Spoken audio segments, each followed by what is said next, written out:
सबसे पहले बात ईरान के नए सुप्रीम लीडर की। ईरान में नए सुप्रीम लीडर चुन लिए गए हैं। एक नई ताकत का उदय तेहरान में हो रहा है। सुप्रीम लीडर की कुर्सी पर मुश्तबा खामनेई विराज रहे हैं, जो कि मारे गए supreme leader ayatollah Ali Khamenei के बेटे हैं। लेकिन सत्ता संभालते ही मुश्तबा खामनेई ने ऐसा तेवर दिखाया है जिससे डोनाल्ड ट्रंप के तेवर ढीले पड़ गए हैं। इजराइल में खलबली मच गई है।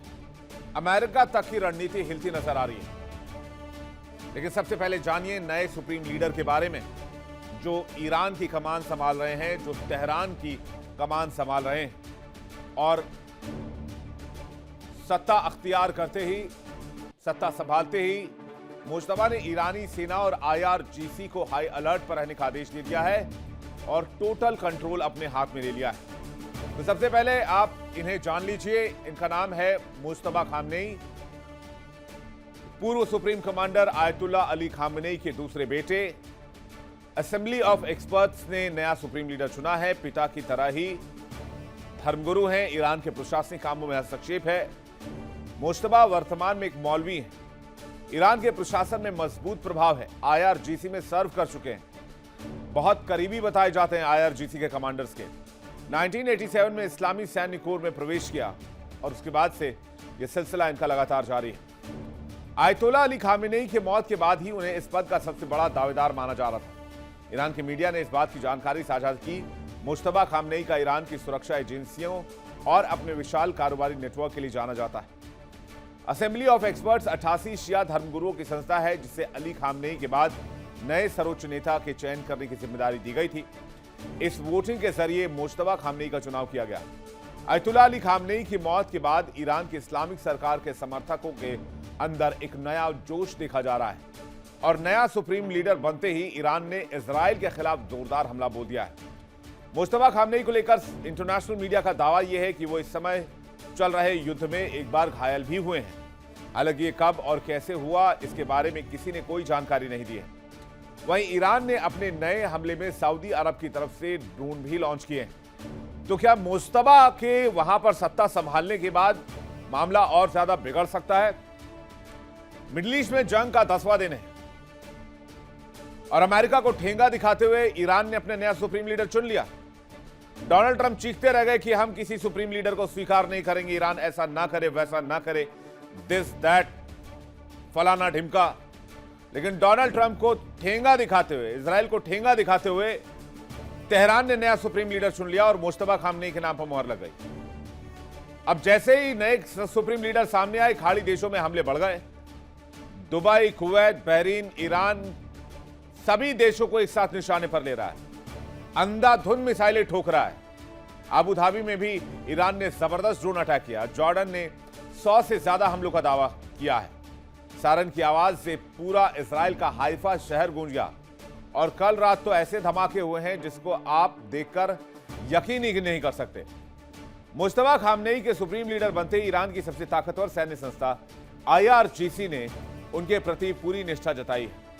IRGC ने बयान जारी कर कहा है कि नए सुप्रीम लीडर के आदेश का पूरी तरह पालन करेंगे और जरूरत पड़ने पर अमेरिका ईरान युद्ध में जान कुर्बान के लिए भी वो तैयार है। मिडिल ईस्ट में जंग की आग के बीच ईरान ने अपने सबसे बड़े सत्ता केंद्र को, जो वैक्यूम बना था, उसको भर दिया है। करीब 10 दिन की सियासी हलचल, बंद दरवाजों के पीछे चली बैठक और दुनिया भर की निगाहों के बाद ईरान को अपना नया सुप्रीम लीडर मिल गया। यह फैसला ऐसे वक्त में आया है जब अमेरिका और इजराइल लगातार ईरान को खुली धमकियां दे रहे हैं। अमेरिका तो यहां तक कह रहा था कि तुमने सुप्रीम लीडर नया चुना तो वो सुप्रीम लीडर भी मारा जाएगा। लेकिन तेहरान ने अमेरिका को ठेंगा दिखा दिया और कहा कि तुम्हारी धमकी तुम अपने जेब में रखो, ये लो हमारा नया सुप्रीम लीडर। अब यहां तक कहा जा रहा है कि नया नेता भी उनके निशाने पर होगा। लेकिन इतनी धमकियों के बावजूद अगर तेहरान ने नया सुप्रीम लीडर चुन लिया है तो फिर उनकी धमकियों को कोई वैल्यू नहीं करते। आपको तस्वीर दिखाते हैं, देखिए किस तरह से बीते रात जबरदस्त तरीके से तेल अवीव से लेकर अलग अलग इलाकों में अटैक हुआ है।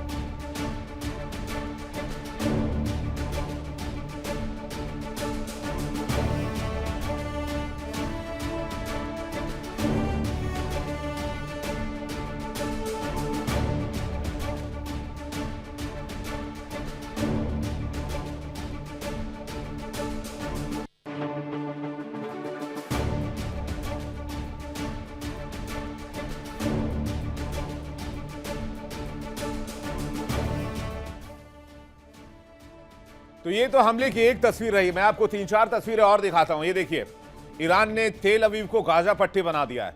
ये देखिए तस्वीर, ईरान ने भीषण अटैक किया एयरपोर्ट पर, इससे इजराइल दहल गया, न्यूक्लियर फैसिलिटी को भी निशाना बनाया। दहशत का माहौल किस तरह से है, और तेल अवीव में इमारतों की स्थिति आप देख लीजिए। कुछ वीडियोस तो ऐसे भी मिले जिसमें दावा यह किया जा रहा है कि तेल अवीव के कुछ इलाके गाजा पट्टी की तरह दिखने लगे हैं। एक साथ कई इमारतें वहां धराशायी हो गई हैं। ईरान ने इतना जबरदस्त अटैक किया है। जरा फुल स्क्रीन तबाही की 5 तस्वीरें आपके सामने रखते हैं, जिससे आपको अंदाजा होगा कि ईरान के नए सुप्रीम लीडर ने किस तरह से तेल अवीव और अमेरिकी बेसिस को निशाना बनाना शुरू किया है।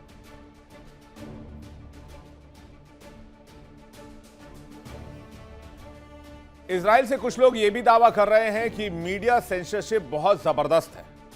किसी भी तरह से कोई भी कैजुअलिटी रिपोर्ट करने पर सीधे जेल की सजा हो सकती है। यह भी दावा है सोशल मीडिया पर। तेल अवीव के अंदर, इजराइल के अंदर इस तरह से सख्त तरीके से मीडिया सेंसरशिप है। हालांकि ईरान की संसद के स्पीकर और कई वरिष्ठ राजनीतिक नेताओं ने भी मुश्तबा के नेतृत्व का स्वागत किया है। असेंबली ऑफ एक्सपर्ट्स ने घोषणा करते हुए देशवासियों से नए नेता के प्रति निष्ठा जताने और एकजुट रहने की अपील की। ईरान के कद्दावर नेता अली लारिजानी ने कहा कि दुश्मनों को लगा था कि खामेनेई की हत्या के बाद ईरान कमजोर पड़ जाएगा, लेकिन कानूनी प्रक्रिया के जरिए नया नेता चुन लिया गया और देश मजबूती से खड़ा है। नए सुप्रीम लीडर के ऐलान के कुछ ही घंटों के बाद ईरान ने युद्ध के मोर्चे पर भी आक्रामक रुख दिखाया। IRGC ने वीडियो जारी कर दावा किया है कि उसने इजराइल और क्षेत्रीय लक्ष्यों की ओर कई मिसाइलें दागी हैं। इनमें खुर्रम शहर, फतेह, खैबर और कद्र जैसी मिसाइलें इस्तेमाल की गई हैं। जरा तस्वीरें आप देखिए कि किस तरह से क्लस्टर बमों का भी इस्तेमाल किया जा रहा है इन मिसाइलों के जरिए। लगातार हमलों को देखते हुए अमेरिका ने अपना तीसरा aircraft carrier George H.W. Bush भी ईरान की तरफ भेज दिया है। तो क्या अमेरिका के पांव उखड़ रहे हैं मिडिल ईस्ट से? क्या अमेरिका का बोरिया बिस्तर बनने वाला है?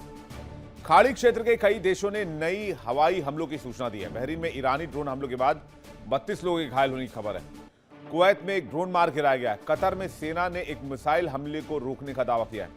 एक्सपर्ट्स का मानना है कि मुस्तफा खामनेई का सुप्रीम लीडर बनना इस बात का संकेत हो सकता है कि ईरान की सत्ता में कठोर रुख रखने वाले धड़े पहले से ज्यादा मजबूत हो जाएं। माना यह भी जा रहा है कि नए नेता के नेतृत्व में ईरान अली खामनेई की नीति को ही आगे बढ़ाएगा और अमेरिका और इजराइल के खिलाफ अपने रुख को और सख्त कर सकता है। इजरायली मीडिया ने मुश्तबा को अपने पिता से ज्यादा कट्टर रुख वाला बताया है। उनके मुताबिक ईरान में प्रदर्शनकारियों के खिलाफ हुई सख्त कार्रवाई के पीछे भी उन्हीं की भूमिका रही है। नवंबर 2019 में अमेरिकी ट्रेजरी विभाग ने मुश्तबा खामनेई पर सैंक्शन लगा दिया था। उन पर आरोप था कि वो उस समय के सुप्रीम लीडर का प्रतिनिधित्व कर रहे थे, जबकि वो किसी सरकारी पद पर चुने या नियुक्त नहीं किए गए थे। अमेरिकी ट्रेजरी के मुताबिक उस समय के सुप्रीम लीडर ने अपनी कुछ जिम्मेदारियां मुश्तबा खामनेई को दी थी। मुश्तबा IRGC, कुद्स फोर्स और बसीज रेजिस्टेंस फोर्स के कमांडरों के साथ मिलकर अपने पिता की क्षेत्रीय रणनीति और घरेलू नीतियों को आगे बढ़ाने में बहुत इंपॉर्टेंट भूमिका निभा रहे थे। यह भी कहा गया है कि मुश्तबा खामनेई के पास लंदन में आलिशान संपत्तियों तक पहुंच है। उनके यूनाइटेड किंगडम, स्विट्जरलैंड और लिक्टेनस्टाइन में बैंक खाते भी हैं, लेकिन अमेरिका को मंजूर नहीं है। सबसे बड़ी बात यह है, मुश्तबा को सुप्रीम लीडर बनाए जाने पर डोनाल्ड ट्रंप ने धमकी दी है, नया सुप्रीम लीडर बहुत ज्यादा दिनों तक नहीं टिकेगा। ईरान को मुझसे मंजूरी लेनी ही होगी। कोई भी नेता बने हम साफ कर देंगे, यह नेतन्याहू ने कहा है। हालांकि युद्ध के बीच ईरान ने सुप्रीम लीडर चुन लिया, इतनी धमकियों के बीच भी चुन लिया। इनकी धमकियां धरी की धरी रह गई, लेकिन कहते हैं खतरा बना हुआ है। सबसे बड़ा जोखिम खुद मुश्तबा खामनेई की सुरक्षा को लेकर है। अमेरिकी समाचार वेबसाइट एक्सियोस को दिए गए एक इंटरव्यू में डोनाल्ड ट्रंप ने कहा था कि वो ईरान के अगले नेता की नियुक्ति में भूमिका चाहते हैं। उन्होंने ये भी कहा कि अली खामनेई के बेटे का उत्तराधिकारी बनना उन्हें स्वीकार्य नहीं है। उन्होंने कहा था कि वो अपना समय बर्बाद कर रहे हैं। खामनेई का बेटा एक कमजोर खिलाड़ी है, मुझे नियुक्ति प्रक्रिया में शामिल होना होगा, जैसा कि वेनेजुएला में डेल्सी रोड्रिगेज के मामले में हुआ था। ट्रंप ने मुश्तबा खामनेई को अस्वीकार कर दिया है और कहा कि वो ऐसा नेता देखना चाहते हैं जो ईरान में सद्भाव और शांति ला सके। या अमेरिका से दोस्ती बढ़ा सके। वो कह नहीं रहे थे, लेकिन मंशा रही होगी। और उन्होंने चेतावनी दी कि अगर अली खामनेई की नीतियां जारी रहीं तो भविष्य में अमेरिका और ईरान के बीच फिर टकराव हो सकता है। लेकिन ट्रंप साहब, पहले वाला टकराव तो रोकिए, ये वाला तो रुका नहीं है, तो भविष्य के टकराव की बात हो रही है। और ईरान ने तो अपना सुप्रीम लीडर चुन लिया, आप तो धमकी पे देते ही रह गए। चीन ने भी ईरान के नए सुप्रीम लीडर को निशाना बनाए जाने की धमकियों पर आपत्ति जाहिर की है। चीनी विदेश मंत्रालय ने कहा कि खामनेई की मौत के बाद उनके बेटे मुस्तफा खामनेई को सुप्रीम लीडर चुनना ईरान का आंतरिक मामला है। ऐसे में किसी भी देश को ईरान के फैसले में हस्तक्षेप नहीं करना चाहिए। तो जाहिर सी बात है, ईरान की सत्ता में बहुत बड़ा बदलाव हो चुका है। मुस्तफा खामनेई का सुप्रीम लीडर बनना सिर्फ एक पद परिवर्तन नहीं है, ये रणनीतिक परिवर्तन भी है। अभी तक पिछले एक हफ्ते से कोई सुप्रीम लीडर नहीं था ईरान में, तब जाकर यह स्थिति थी कि मार मार के मिडिल ईस्ट को छलनी कर दिया ईरान ने, तेल अवीव को गाजा पट्टी बना दिया। और अब जब सुप्रीम लीडर मिल गया है तो फिर क्या होगा, आइए समझते हैं इसको। कहते हैं ईरान का कट्टरपंथी धड़ा पहले से ज्यादा मजबूत हो जाएगा, आईआरजीसी और पावरफुल हो जाएगी। आयतुल्ला अली खामेनेई की नीतियों पर ही ईरान चलेगा, क्योंकि मुस्तफा को उनके साथ न सिर्फ काम करने का अनुभव है, बल्कि उनकी नीतियों को भी अच्छी तरह जानते हैं। अमेरिका और इस्राएल के प्रति रुख में ईरान की और सख्ती आएगी। प्रदर्शनकारियों पर एक्शन में मुस्तफा की भूमिका अहम है। 2019 में अमेरिका ने लगाए थे मुस्तफा पर बैन। केवल सुप्रीम लीडर के प्रतिनिधि के तौर पर काम करने के लिए तत्काल बैन लगा दिया गया था। सुप्रीम लीडर ने मुस्तफा को अपनी जिम्मेदारियां दी थी। मुस्तफा ने आईआरजीसी के साथ आयतुल्ला खामनेई की नीतियां आगे बढ़ाई। मुस्तफा के विदेश में बैंक खाते भी होने की खबर है, हालांकि उस पर अमेरिका की नजर है।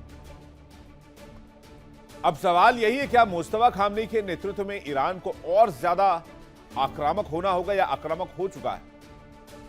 क्या ईरान को और पावर मिलने वाली है? क्या अमेरिका और इस्राएल के दिन लद गए? क्योंकि मुस्तफा के सत्ता में आते ही मिडिल ईस्ट की जंग का अगला अध्याय शुरू होता दिखाई दे रहा है। वो अध्याय कोई ऐसा वैसा अध्याय नहीं होगा। यह अध्याय आर या पार वाला चैप्टर होगा, इसको देखना होगा। इस पर हमारी नजर रहेगी। देखिए इंडिया डेली 24/7 अब आपके स्मार्ट टीवी पर। इंडिया डेली मौजूद है सभी डिजिटल प्लेटफॉर्म पर लाइव और लगातार। इंडिया डेली 24/7 हर दिन राष्ट्र को समर्पित।